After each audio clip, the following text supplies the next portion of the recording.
we think that we're good at marriage, and we think it should be intuitive, and we shouldn't need to, but it really isn't, and it's not rocket science. The stuff we talk about, you don't need to be it's very intellectually basic, but if you don't put it into practice, then it can't. As obvious as they are, we don't have the natural tendency to do this as human beings. Emma Atkins, it's a real privilege to talk to you today. Now, you are, let me make sure I get this right, you're the project coordinator UK for Agapé. And let me just jump in straight away before you say hello to us, Emma. We've got supporters from all faiths and none, and we champion the secular evidence that supports man-woman marriage as something unique, great, spectacular, contributes to society in a way that no other relationship type does, and we think it's important.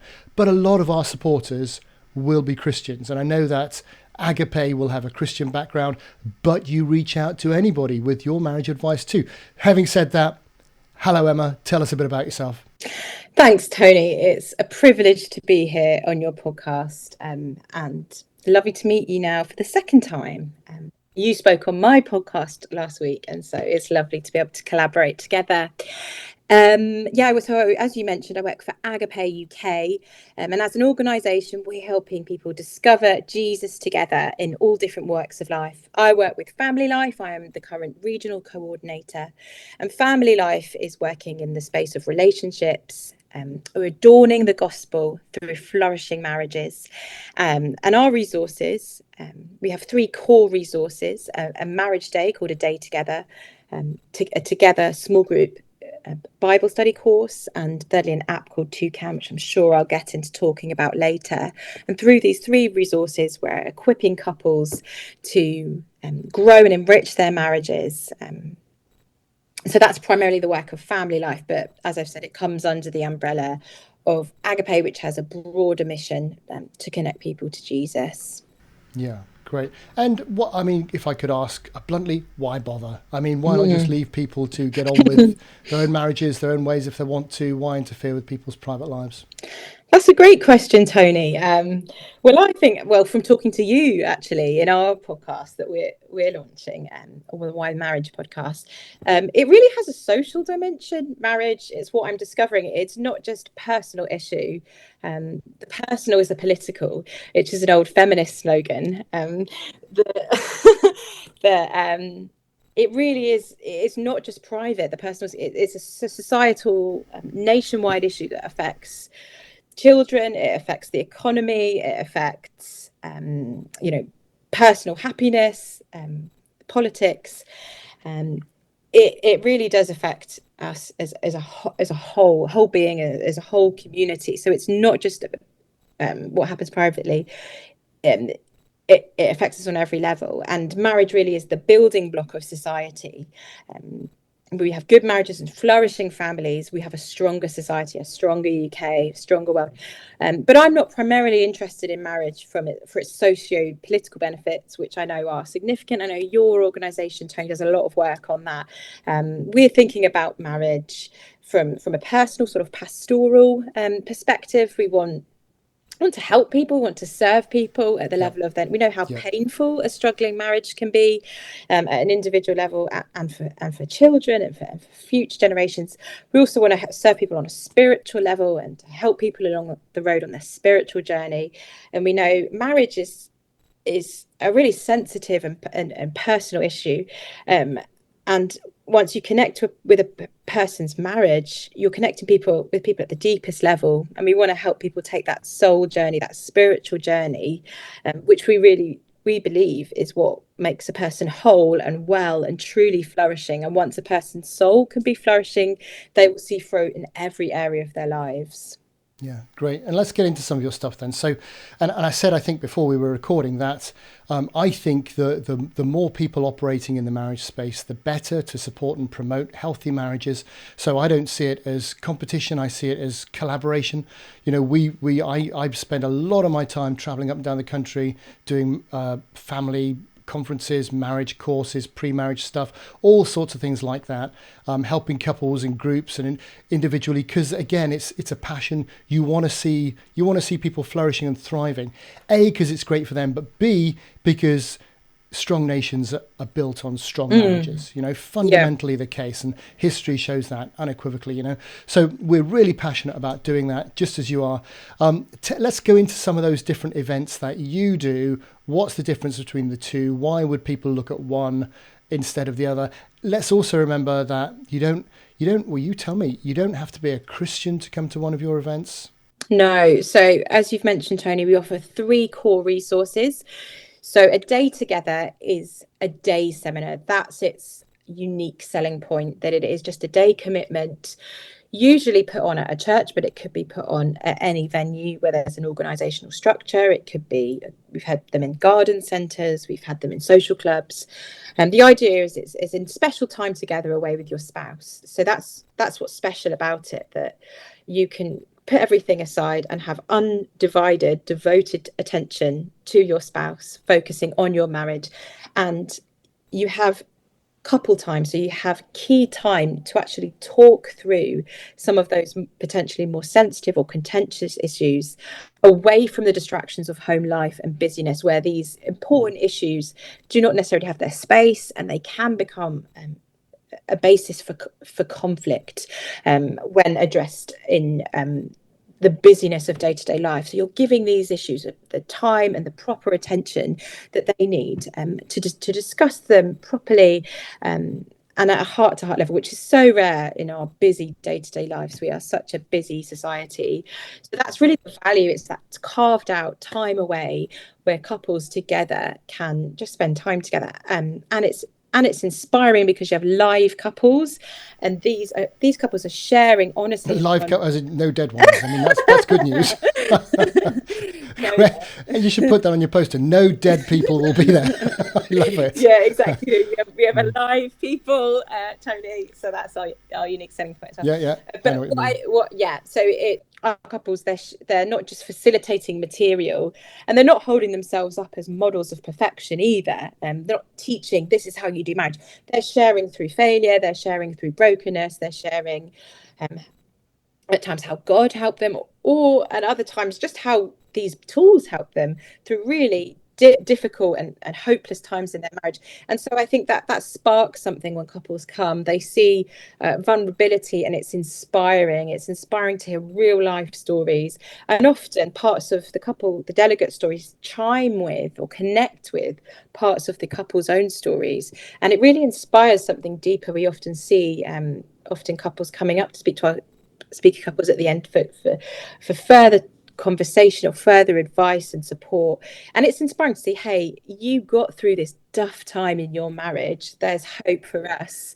There's a light at the end of the tunnel. There's a way out of this, and you can look back and see how it's strengthened your marriage. I mean, that sounds wonderful. I want to ask some practical questions about it. So, do you have a calendar of these things happening around the country, or how do people find out about them? Yeah, they are quite ad hoc, so they're not centrally organised by our team.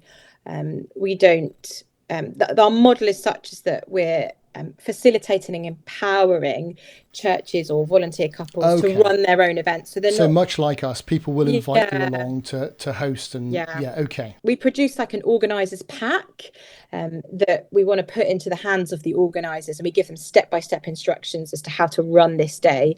And our role is to provide the material, the handbooks, the speakers, but we really want churches or individuals to run these events, and we're just equipping them. So we're not a huge centrally run organisation, and so the way it works is that people come to us, they'll email us and say we want to run in a day together in our church organisation, and we will get in touch with them.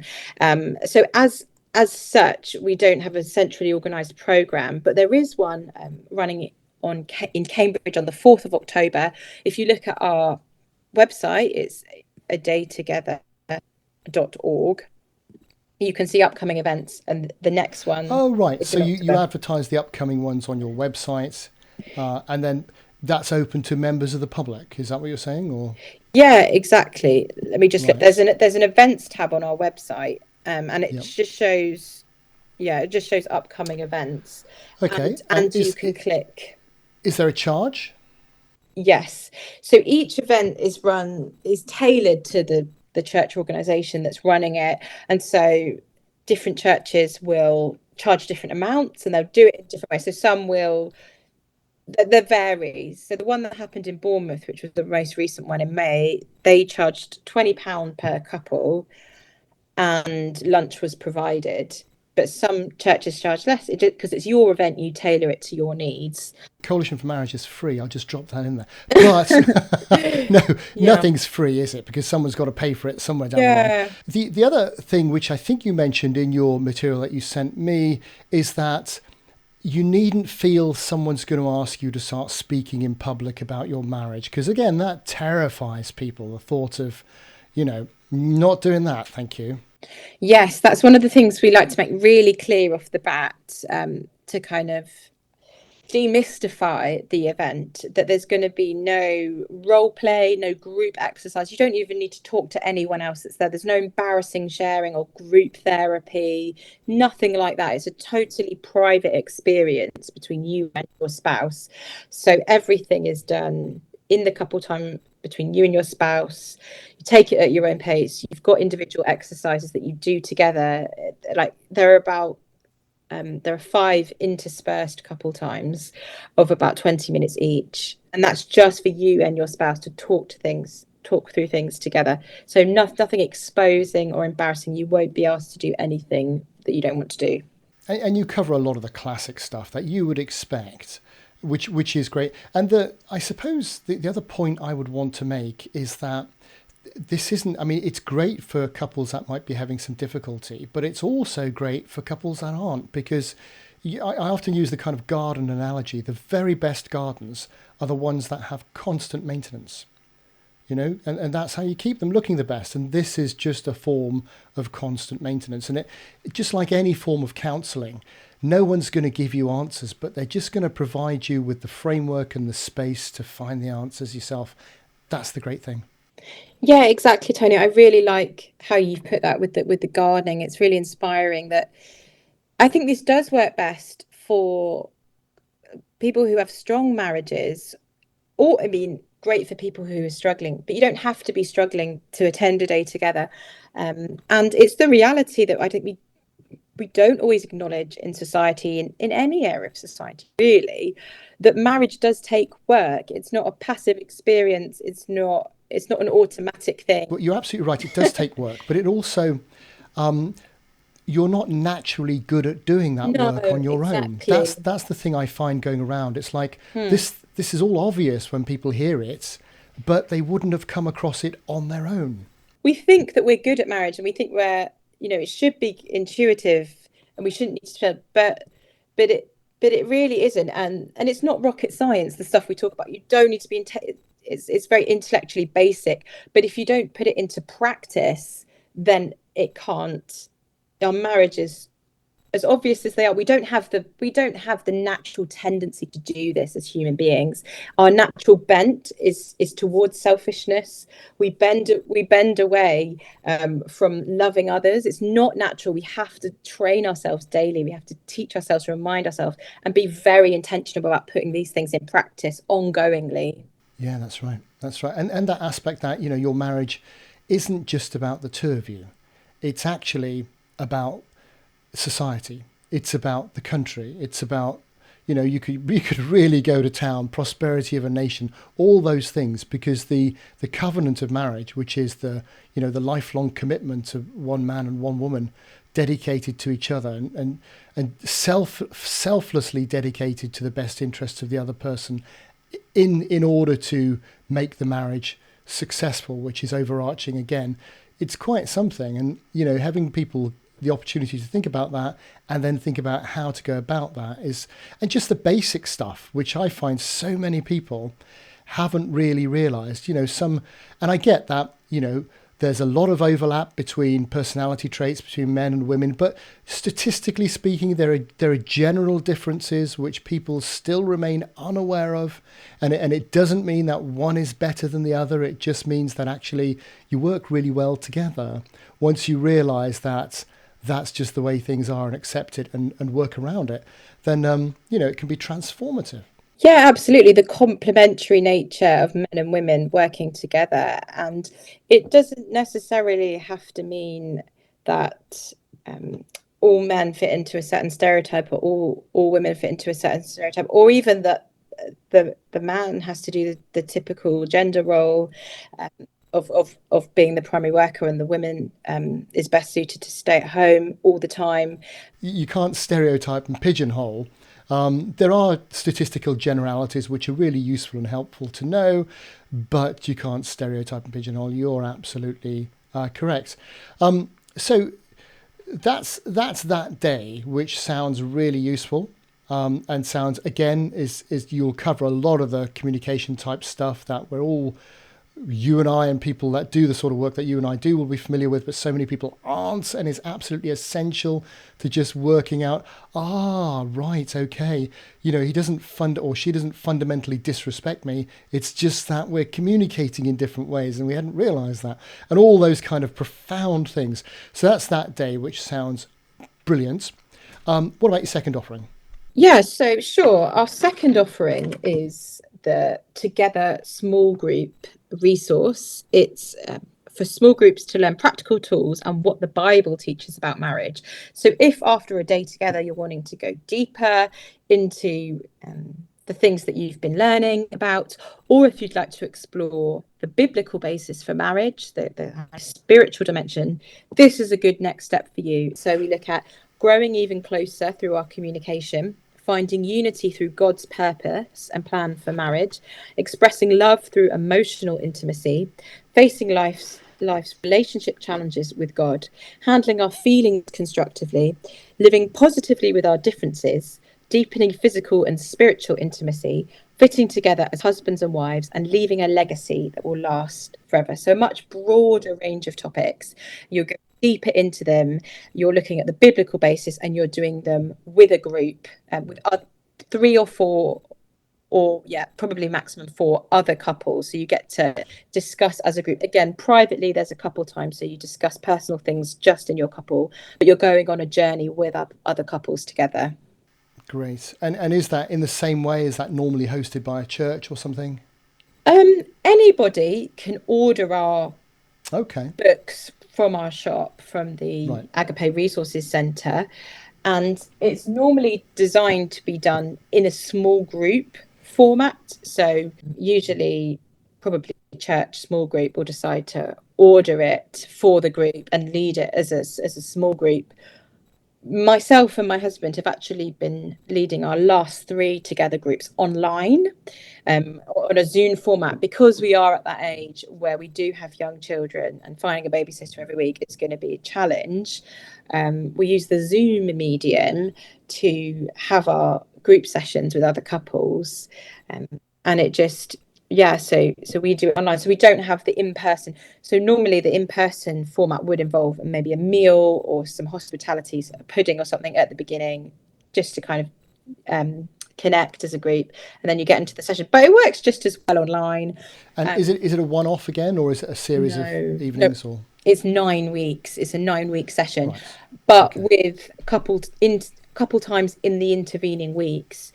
So you only meet as a group every other week, and alternate weeks are couple times, so evenings that you've set apart just for you and your spouse.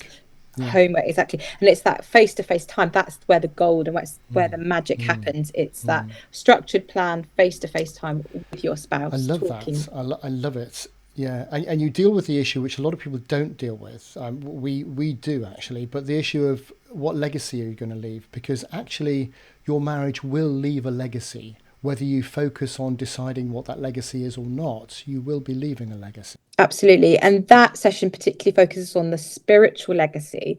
So that's a kind of a unique selling point of this course, is that we're looking, Jesus's command was to make disciples of all nations. And so how are we using our marriage to serve Jesus's command in that way? What are some practical ideas? And there's even a bonus 10th session where you learn some practical tools for sharing. And do you offer any training to the people who run those courses, or do you just leave them to buy the book and get on with it? I mean, these are just widely available on the internet, and you don't have to be a particular kind of person to purchase our material. So going forward, sort of Family Life's vision is to create these little hubs where leaders are communicating with each other online and supporting each other in how they're really multiplying out this vision through their groups, because of course multiplication is more, I think you have to offer more than a resource to truly multiply yourself out and to train up other leaders. It has to be modeled and shown, and it has to be a life on life thing. This is how Jesus discipled his followers, that he shared life and he practiced principles and he showed them, and then he gave them, sat back, gave them an opportunity to have a go and gave feedback. And so that's really what we're doing in our leadership development, is we're raising up leaders through these kind of online hubs. If two people want to work something out, there are very few problems they can't work out if they get the right help. And I know couples who have been in very, very difficult places, but have resolved things and have come to a place where they're so glad they stuck at it. And my problem is that there are so many relationship type assistance services out there, a lot of which will just say, well, you know, your self-fulfillment is the only important thing here. Just leave the person as soon as you can. And that is an equally crazy message as, you know, it's as bad as saying you must put up with everything, which is equally wrong. No, you mustn't. But just walk away if you're not feeling completely fulfilled is equally ludicrous. But it's the message with our no-fault divorce culture, of course. And just to say that as Family Life, we do make it clear to people that we're not trained marriage counsellors. So we do stop short of giving people kind of professional advice. We don't want people to have the impression that we have expertise that we don't have and then come under a kind of unqualified guidance. So we do advise people, we do give on our Family Life website, there are contact details of various good Christian counsellors to follow up if it's felt that particular professional help is needed, and that's not what we offer. Family Life's resources are for any and every couple. You don't have to be particularly struggling or in an extreme situation. It's more building health and resilience in marriage. Looking at general principles, strengthening good marriages, and yeah, we don't offer that professional kind of support, but to make a good but you know marriage people great. who do. Yeah, That's we right, can which is point great. you in that direction if the need is there. I like it. I love it. And what about offering number 3 then? Yeah, so offering number 3 is an app. It's our TwoCan. It's called TwoCan Together. So it's a play on the words TwoCan, but it's also the bird. It's spelled TOUCAN, and it's an app to strengthen and grow your relationship. So this is totally free. You can download it on any smartphone or iPhone, and you can use it at your own pace. It's it features the same categories as the A Day Together. So the 5 modules are conflict, communication, loving, money, and growing. And it's a really fun interactive app. You can take your pulse, which is a fun interactive health check at the beginning of the app. You have to invite your partner, create an account, and then you fill out various interactive activities. So before you even get going, the app asks you questions about what you think your level is in the different areas of your marriage. So you've got emotional, money, conflict, trust, physical, happiness, me, we, and you're kind of ranking your score. And you can see you have a visual diagram that it generates at the end, which is a picture of how well you feel your marriage is doing in the various areas. So like the visually, you can straight away see if money is the big issue, or trust, or you're doing well with emotional, but conflict is huge. And then you compare that to your partner's outcome. So right off the bat, you can see what the kind of state of play is and the key areas for attention going forward. And then you've got the modules, which you can go through systematically. They include videos and then some basic principles. And at the end, you've got your couple time, which is just like the A Day Together. You've got questions and exercises to fill out privately, and then you share your answers together and look at those questions together. And so it's great. It's got that for every module. And you don't need to leave the comfort of your own home. You don't need to pay £20 for a meal or go and do it in a public space. You can do it. I don't even need to do it in a day, which is really good, that you can take it at your own pace. So you could do one module on date. Me and my husband are using it for our date nights at the moment. So our plan, but we're in a new season. It sounds very structured and intentional, but it's kind of a new thing. So tonight our plan is to, when the kids are in bed, just watch the videos for the first section on conflict, watch the videos, talk about it, have some wine and some snacks. And it really integrates easily into our normal life. We don't need to get a babysitter. We don't need to put aside a whole day. We can fit it in as a normal, healthy part of our daily week, and it becomes a habit that we kind of embed into our day-to-day lives. Sounds great. And that's free? Anyone can download that onto their smartphone? It's brilliant. It's totally free. And I did read somewhere that you also have something for engaged couples. You can adapt the Together materials for engaged couples. So our Together website says Together is designed for married couples, but is suitable for engaged couples. The phrases in the workbook refer to those who are already married, and so you'll need to make allowances for that. We do not propose to give you a completely rewritten study, but there are certain sessions where some adaptation is helpful, and these changes are available as a download in our download section. I've done enough work now with young people to know that, again, the obvious just isn't obvious, and just helping them to think about things before they get married, which will otherwise, they've both made assumptions coming into the marriage which turn out to be very different to the silent assumptions the other person's made, and it causes big problems fairly quickly. And just going through those, finding the space to go through those beforehand, I've found is really helpful for people. People find it very helpful.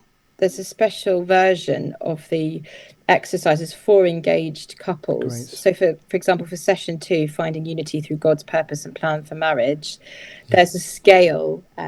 So for example, in how you react to conflict, from like to plan to spontaneous, and you put yours and your partner's initial somewhere, and so you could sort of have those conversations before you even get married. That's very good. Again, another person I was speaking to at an event recently, talking about the difference. So extroverts, and I am relatively extroverted, if you jump in when somebody else is talking and you build on their conversation, that's seen as a good thing. You're listening, you're building, we're engaging, that's great. Introverts see that as the height of rudeness. Why would anybody speak before I've stopped? And loads of other differences, but just that alone, help this person realize that their partner wasn't rude and disrespectful. It's just a different personality type that you have to acknowledge and learn to adapt to, and learn to adapt yours, and they need to learn to adapt theirs to be more accommodating. But once you know it's a thing, you can do something about it, and you don't see it as a fundamental form of disrespect or whatever else. Sure, and it's a bit of self-awareness goes a long way, Tony, I think. And it's just about giving couples these tools, because none of this is rocket science, but a bit of equipping and vocabulary and tools for dealing with things like emotion. We have a thing called the feelings iceberg, which is when anger is the presenting emotion, but there are all different types of emotion underneath, and things like frustration, fear, inadequacy, and we have the feelings wheel, or the 10 relational needs, which is a really good tool. It's not just love, it's appreciation, affection, stability, security, help, all these different ways a person experiences love. And different ones of us will have different primary ways we experience love. And these things aren't for granted. There isn't really another area of society that can teach you these things. You don't learn them at school. You don't necessarily get taught these through your parents. So a bit of training and equipping can go a long way in just teaching us about our own, giving us a bit of, how do I actually experience emotion, and breaking these habits of the cycles and patterns of a lifetime, to actually just go back and look at it from a fresh perspective and say, hey, this is what's going on. We're just not communicating. We're just missing the connection. Here's an alternative way, and it can completely reframe the way I'm excited just talking about it, because again, it doesn't just help you in your marital relationship, it actually helps you interact with everybody. You know, it Yeah. helps you. You then look around and you think, oh, right, Yeah. that makes sense. You know. Yeah. Emotional intelligence. It can change your life. Emma, it's really exciting. I'm really excited to be able to talk to you about all the different work you do. You must just enjoy what I know. I really love what I do, and whenever you get to, and one of the best parts of my job is when you're talking to groups of people and you can just hear and see and feel light bulbs just pinging on when people think, oh right, and there's just nothing like it. And hoping you can help in the tiny way to make one home happier is there's just no other thrill like it. I love it. It's brilliant. Emma, I'm really grateful for the work you do. I'm really grateful for your organisation. We'll put all the website links up and everything else like that, so people go and get your book and book a day, whatever else. Come and use us. Come and use Agapé. Use somebody. Make a difference in your marriage, and thereby the whole covenant of marriage thing is glorified. The nation becomes great again. Emma Atkins, thank you so much. Thank you, Tony. It's been a pleasure.